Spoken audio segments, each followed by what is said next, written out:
Arbitration agreement वाला, उसका जो अगला पोर्शन है वो है आर्बिट्रेटर अवार्ड। अब हम वो पढ़ने लगे हैं कि अवार्ड क्या होता है। हम ना इसके करेक्टरिस्टिक्स से ही स्टार्ट करेंगे। अवार्ड बेसिकली हम कह सकते हैं कि जो डिसीजन आता है ना आर्बिट्रेटर का, आर्बिट्रेशन ने जो डिसीजन दिया होता है उसको हम आर्बिट्रेशन अवार्ड कहते हैं। ठीक है, आर्बिट्रेटर जो है जी, आर्बिट्रेशन में जो हेड बनाया जाता है, जो वो डिसीजन देता है, उसको आर्बिट्रेटर यानी अवार्ड बोला जाता है।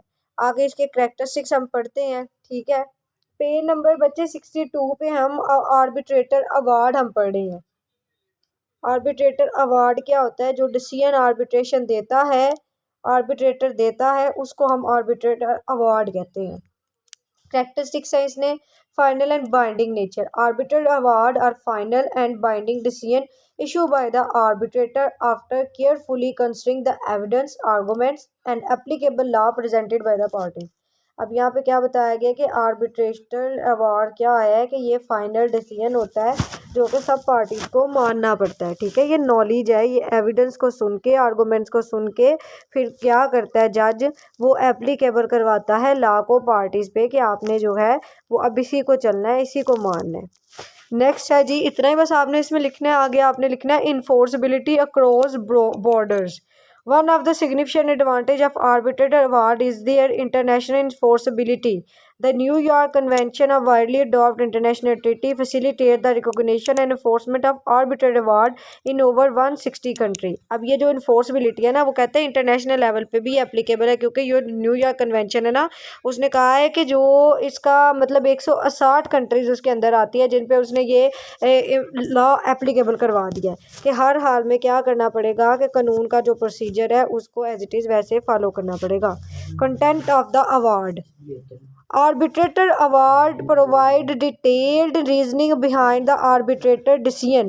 यहाँ पे बताया गया कि आर्बिट्रेटर अवार्ड जो है उसको पेश करने के लिए उसको उसकी रीजंस, वजूहात भी बतानी पड़ेंगी आर्बिट्रेटर को कि मैंने ये फ़ैसला क्यों किया, किन वजूहात की बना पे मैंने ये फ़ैसला सुनाया। They outline the issues in dispute. वो क्या करेगा कि वो इस डिस्प्यूट्स में जो हो गए, लड़ाई झगड़ा उनका होगा, उसको लिखेगा। द एविडेंस कंसिडरिंग, जो उसने गवाह लिए होंगे। द लीगल प्रिंसिपल्स, और जो असूल उसने देखे होंगे कानून को, वो सब अप्लाई करेगा। एंड स्पेसिफाई रेमडीज और relief granted to the prevailing party.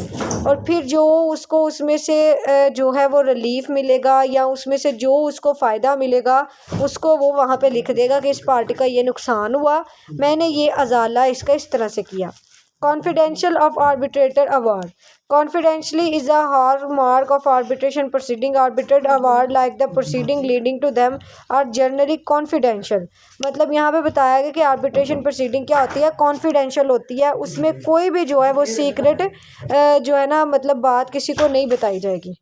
Limited ground for challenging. While arbitrated award are final and binding, they are limited and specific ground on which they can be challenged. मतलब ये होता है कि final होता है, binding होता है, ठीक है, स्पेसिफिक ग्राउंड्स बताई जाती हैं जो चैलेंज की गई, ठीक है, उसको क्लियर करके बता दिया जाता है।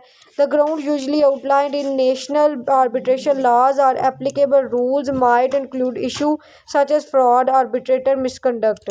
ठीक है, मतलब जो उसमें नुकसान है, जो है चीज़ें, वो सारी नहीं होनी चाहिए, मतलब फ्रॉड नहीं होना चाहिए। ठीक है, उसमें कोई भी ऐसी चीज़ नहीं होनी चाहिए कि जो जिससे लगे कि ये डिसीजन जो है वो फ्रॉड पे बेस करता है। ये आपने क्या करना है, आपको क्वेश्चन पेपर में आ सकता है कि व्हाट इज़